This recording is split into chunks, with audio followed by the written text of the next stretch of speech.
Hey y'all, Michelle Raza here with the Finding Yourself Book Club, and today we're going to continue discussing John Gottman's What Makes Love Last. We've been talking about turning toward each other. This is the third video on the, is it the third video? Fourth video on the series of turning toward each other. If you haven't had a chance, please do check out our site. We're at www.findingyourselfsatx.com. You can contact us via email, text, or call, and your first consult is always free. So we've been talking, the last video we talked about repair attempts. To repair is, so he says here it's before you get into a regrettable incident. You can repair before or after. You can repair in either instance. So we're going to talk about the first of the two categories. So there's emotional repairs and cognitive repairs. So in this video, we're going to talk about cognitive repairs. Group 1, cognitive repairs. Cognitive repairs focus on engaging the partner's thought process to diffuse tension. Now, I will say, if you've studied Gottman, one of the first things that he talks about is flooding. Sorry, I just saw that my phone's about to get full. I record on my phone and it's about to get full.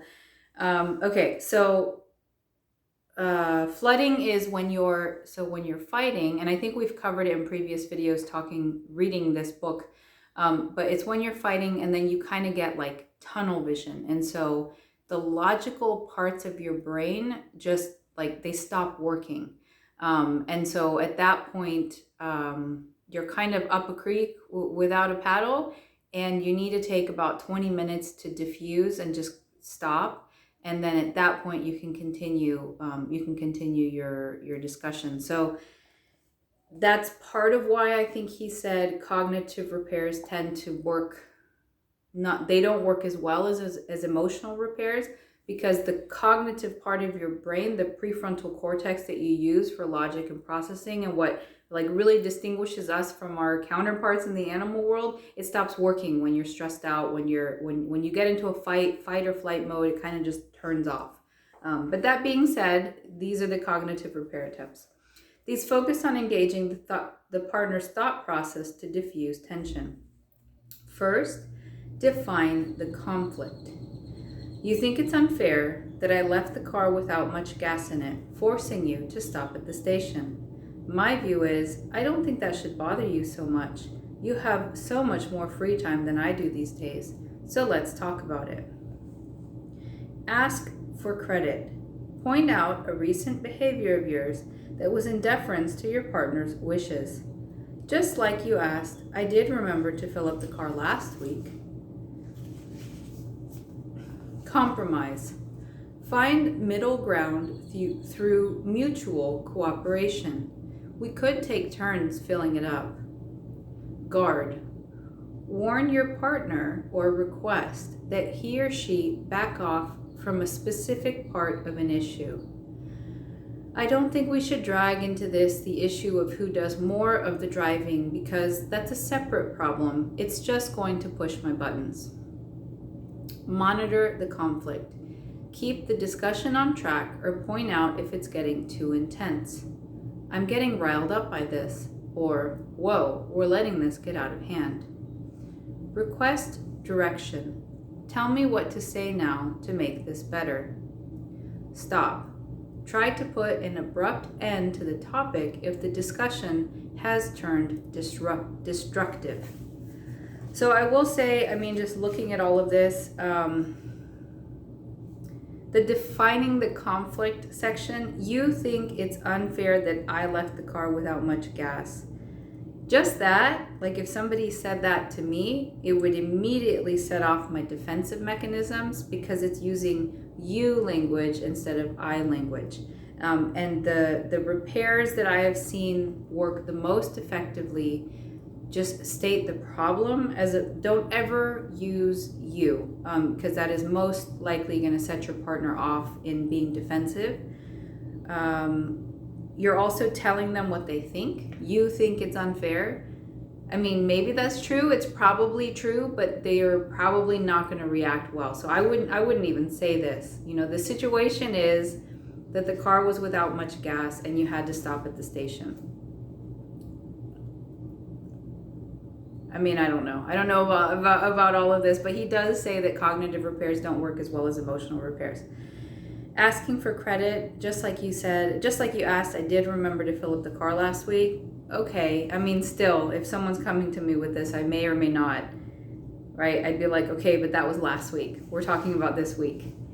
Compromise is always good. We could take turns filling it up, get on a schedule. That's good.